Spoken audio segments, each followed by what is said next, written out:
The boardroom fell silent. Elijah Thompson's words hung in the air like a suspended guillotine. This clause transfers all liability to your company, ma'am. If you sign this, Blackwell Industries takes the fall. 16 years old, standing at the glass doorway of the 34th floor conference room in worn sneakers and his father's maintenance badge, Elijah pointed directly at the contract that Sophia Blackwell had been seconds away from signing. Sophia's pen hovered mid-air, her dark brows furrowed. Her husband, Richard Blackwell, blinked sharply. Vanessa Keller, the slick Boston businesswoman with a polished smile, let out a low, awkward chuckle. "Excuse me?" she asked, voice too measured. "I read that clause on page 17, Elijah continued. "It shifts all merger-related liabilities to Blackwell Industries. If anything goes wrong, fraud, lawsuits, defaults, your company takes the full hit. Keller Enterprises walks away clean." The executives exchanged uneasy glances. Richard leaned forward. "He shouldn't even be here. He's the janitor's son," someone murmured. But Elijah didn't flinch. Just 8 hours earlier, the world had still been simple. The maintenance crew moved through Blackwell Industries' upper floors like quiet shadows. Elijah, dressed in faded jeans and a visitor badge, emptied trash bins while his father fixed a broken light fixture down the hall. That was the routine. No noise, no questions, just finish and leave until he saw the folder marked Final Draft Merger Agreement. Something about it called to him, not curiosity. Instinct. Elijah wasn't like other kids his age. He read business journals, watched legal documentaries with his grandmother, and once wrote a school essay titled How Lehman Brothers Collapsed. He opened the folder slowly, eyes scanning the legalese, then paused. It was subtle, buried in subparagraph D, line 4 of the liability clause, but it was there, a reversal of responsibility.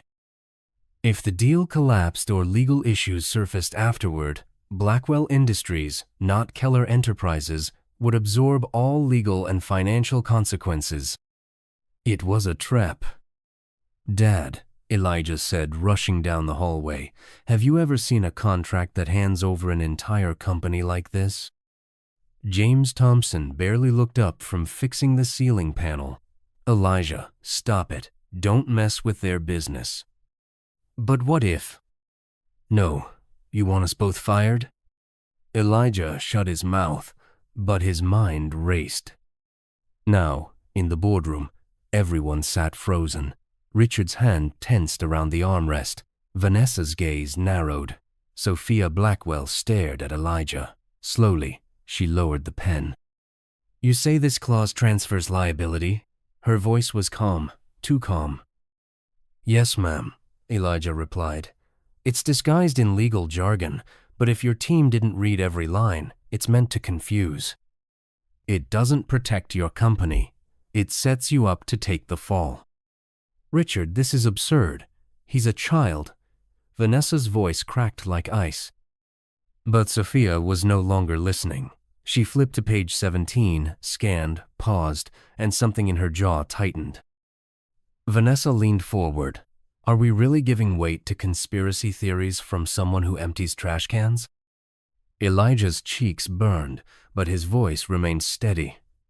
"You can laugh, but if she signs that, your company's name is on every lawsuit that follows." A long pause, then Sophia's voice low and decisive. "Escort him out." Security moved swiftly. Elijah stood tall even as they led him toward the door, but just before it shut behind him, he looked back once and met Sophia Blackwell's eyes. For the briefest moment, she didn't see a janitor's son. She saw a warning, a mirror, and a mistake she had almost made. Her pen never touched the paper. The next morning, Elijah sat alone in the lobby's security office, hands folded, chin high, heart pounding. His father sat beside him, shoulders stiff, face unreadable. "I'm sorry, Dad," Elijah finally whispered. James turned his head slowly. "You should be. I maintain this building to keep food on the table, not so you can march into boardrooms like you own the place." Elijah looked down. "I didn't mean to embarrass you. I read something dangerous, and I couldn't let her sign it." "I raised you to be brave," James said softly, "but I didn't raise you to be reckless." Before Elijah could respond, the door opened. A stern man from HR walked in with a clipboard. "Mr. Thompson, you've been placed on leave pending review. We'll call you." James's lips tightened. He stood up, clutching Elijah's arm. "Come on." Meanwhile, 34 floors above, Sophia Blackwell sat alone in her private office. The unsigned contract lay in front of her, pages spread out like evidence at a crime scene. Her finger traced the clause Elijah had pointed out. He had been right. The language wasn't just misleading, it was deliberate, cleverly written to appear standard while setting up Blackwell Industries to absorb full liability. She rubbed her temples slowly. How the hell did I miss this? Vanessa's voice echoed in her memory. "It's standard language, Sophia. Just trust me." Trust, that word used to mean something. Her phone buzzed. "Richard." She hesitated, then answered. "You didn't sign it, did you?" he said immediately. "No," Sophia replied, voice flat. "You're overthinking it. We vetted Keller's firm. You're letting that boy get in your head." She paused. He saw what none of us did. Richard laughed softly. "Come on, he's a teenager, the janitor's son. You're really going to question me over a child?" Down the block, Elijah sat on the couch at home, a mug of hot chocolate growing cold in his hands. His father sat silently across from him, scrolling through job listings. "Do you regret it?" Elijah asked quietly. James sighed. "I regret that you lost faith in adults doing their jobs." A ping interrupted the quiet. It was an email from a name he didn't know. Natalie Rivera. Subject line, "You saw it too." It was a short message. "I used to work there. I know what you saw. If you're willing to talk, I'll listen." His fingers hovered over the keyboard. Then he began to type because maybe, just maybe, he wasn't alone. That evening, Sophia opened her safe and pulled out an old file labeled Blackwell Internal Rivera Review. She flipped through pages of flagged risks, buried audits, reports her board had ignored 2 years ago. On one sheet, scrolled in red pen, "Risk exposure too centralized. If they plant one signature trap, we're done." Signed, Natalie Rivera. Later that night, Sophia sat in her darkened office. She clicked play on a recording. Richard's voice came through first. "She won't question it, not if I push at the right time." Then Vanessa Keller's smooth tone. "And if she does, then we remind her what she has to lose." Sophia froze. She replayed it 3 times.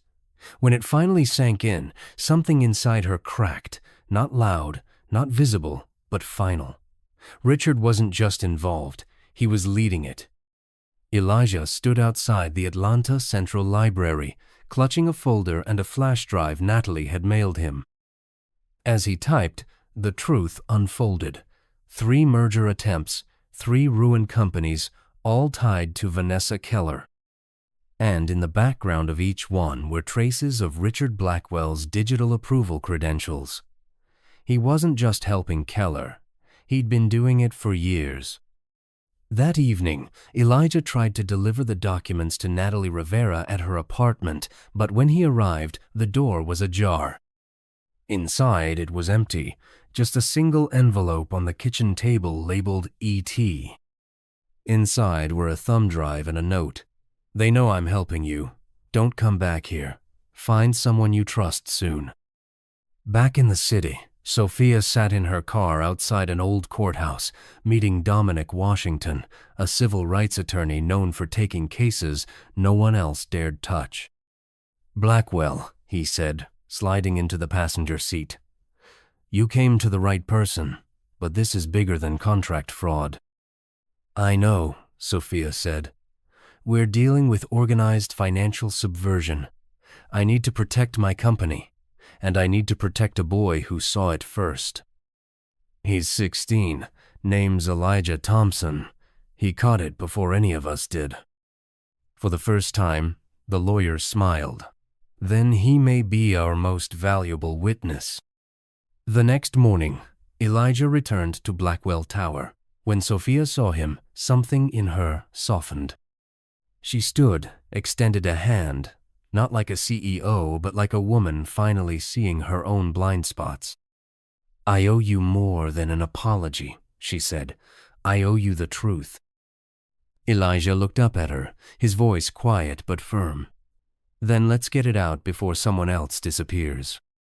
They sat side by side in her private conference room, papers and screens spread around them like a battlefield map. Dominic Washington joined minutes later. "This is your war now," he said, "but with the right moves, we win it before they even know we're fighting." Inside Sophia Blackwell's office, the walls were now lined with whiteboards scribbled full of timelines, connections, bank transfers, and alias names. At the center of it all sat Elijah Thompson, a 16-year-old boy with a borrowed laptop and a folder full of secrets. Dominic hung up his phone. "That was my contact at the Justice Department. They're watching Keller quietly, but they need more to move forward." Elijah reached into his backpack and slid over a yellow file. This just came in from Rivera before she disappeared. Inside were offshore account ledgers. 3 names jumped off the page: Richard Blackwell, Vanessa Keller, and a company called Phoenix Cross Holdings, a shell corporation registered in the Cayman Islands, funneling payments every quarter from failed merger settlements. That night, Elijah and his father sat on the balcony of their apartment building. James handed Elijah a mug of tea, his hands trembling. "They called again," he said. "Told me, if I don't keep you quiet, they'll make sure you never get into college. Said they can make things disappear." Elijah stared ahead. They already tried. "You're a child, Elijah. This isn't your fight." "It became mine the second they used people like us as their cover." The next day, Sophia entered the main hall of the Blackwell Foundation Gala, wearing a black evening gown. The gala was her husband's idea, but tonight Sophia took the mic. "Before we begin," she said, "I want to speak to you not as a CEO, but as a woman who's made mistakes. Years ago, I believed building an empire meant trusting only the numbers. But numbers don't betray you. People do." Richard froze beside the champagne table, his fingers tightening around the stem of his glass. "I've reopened every document our board has ever signed, and what I found, what one brave young man found, has shaken me to my core." That night, Elijah sat in front of his bedroom window. A folder lay open on his lap, filled with newly flagged emails. One line from Richard to Vanessa stood out. "She's starting to pull away. You know what to do." Just as he began copying it to a secure drive, the lights flickered, then his laptop screen went black. His phone vibrated with one message: "Stop digging, or we dig first." Elijah's hands shook, but he didn't close the laptop. He picked up a marker and wrote 3 words: "Not backing down." By the end of the week, Dominic filed the first legal motion, a request for an injunction and an independent audit of Keller Enterprises. He also filed a whistleblower protection petition for Elijah Thompson. The media caught wind before sunset. Blackwell Industries suspends merger pending legal review. Anonymous teen identified as key witness. At dawn the next morning, Sophia walked into the boardroom and placed a stack of documents on the table. Her executives sat waiting, faces drawn tight with tension. "I should have seen this sooner," she began, "but I let comfort blind me." She passed out the audit, the shell companies, the emails, the audio clip. Then she looked them all in the eye. "You've got a choice," she said. "Help me clean this house from the inside, or watch it burn from the outside." No one spoke, But one by one, they began to nod. Miles away, Richard Blackwell sat across from Vanessa Keller. "She's not going quietly," he said. Vanessa smirked. "Then maybe it's time we stop being quiet too." She slid a black folder across the table. Inside, a list of names, judges, reporters, one federal clerk. But outside, across the street, Elijah Thompson watched them from a city bus window. His camera phone recorded every frame. At school, Elijah tried to keep his head down, but it was impossible. As he opened his locker, a folded note fell out. "We know where you live. Stay silent. Stay safe." His fingers trembled, but only for a moment. He tucked the note into his pocket, grabbed his books, and walked straight to the office. He told the principal everything. That night, Sophia received a message from an unknown number. "He's not worth it." She stared at the screen for a long time, then picked up the landline and called Dominic. "Can you get federal eyes on this?" "Yes, they're watching," he said, "but they need someone willing to testify publicly." Silence. Then Sophia exhaled. "Then I will." The courthouse steps groaned under the weight of flashing cameras. Inside courtroom 7A, Sophia Blackwell adjusted her jacket. Dominic Washington stood by her side. Elijah Thompson sat 2 rows behind them, dressed simply, eyes sharp with quiet fire. It was the first day of testimony. Vanessa Keller sat across the aisle with the calm demeanor of a woman who believed money could erase anything. Richard Blackwell, poised in a navy suit, sat beside her, his eyes empty. The judge entered. "All rise." Dominic opened with precision. He painted the picture with facts, contracts, dates, forensic analysis. One by one, he exposed the network of shell companies and forged authorizations that funneled corporate liabilities straight to Blackwell Industries, while Keller and Richard profited quietly offshore. Then came the moment the courtroom had been waiting for. Dominic stood. "Your Honor, I'd like to call Elijah Thompson to the stand." Elijah stepped forward slowly, not as a victim, not even as a child, but as the first person in the building who dared to speak the truth. Dominic smiled gently. "Mr. Thompson, how did you first come to be involved in this matter?" Elijah's voice was steady. "I was helping my dad on the 34th floor. He's on the night maintenance staff. I saw the contract in the printer room. The signature at the bottom didn't look right, and when I read the fine print, it didn't sound right either." Dominic leaned forward. "Why speak up? You were 16. No one asked you to read it." Elijah looked directly at Richard, then Vanessa, then back at the jury. Just because I clean your floors doesn't mean I don't see the dirt." The courtroom froze.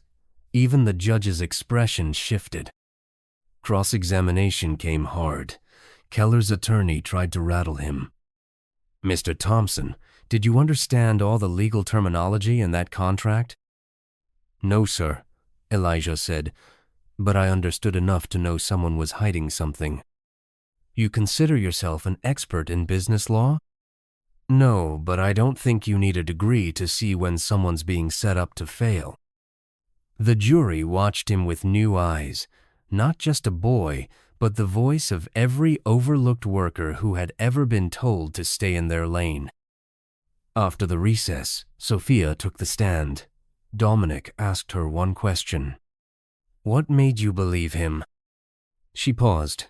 "My gut said he was right, but more than that, I remembered something I'd forgotten." "And what was that?" She looked toward Elijah. "That integrity doesn't depend on status. Sometimes the janitor's son sees the cracks before the board does." Then Richard Blackwell took the stand. The courtroom held its breath until the prosecution presented the audio file. "If she does question it, then we remind her what she has to lose." His eyes closed, and for the first time since the trial began, Richard Blackwell spoke without rehearsed precision. "I didn't mean for it to go that far," he said, his voice hollow. And when Elijah exposed it? Dominic asked. Richard's voice cracked.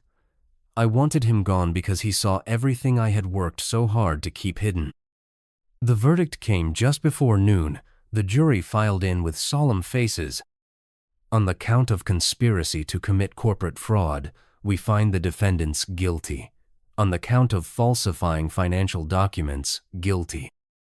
On the count of obstruction and tampering with legal contracts, guilty.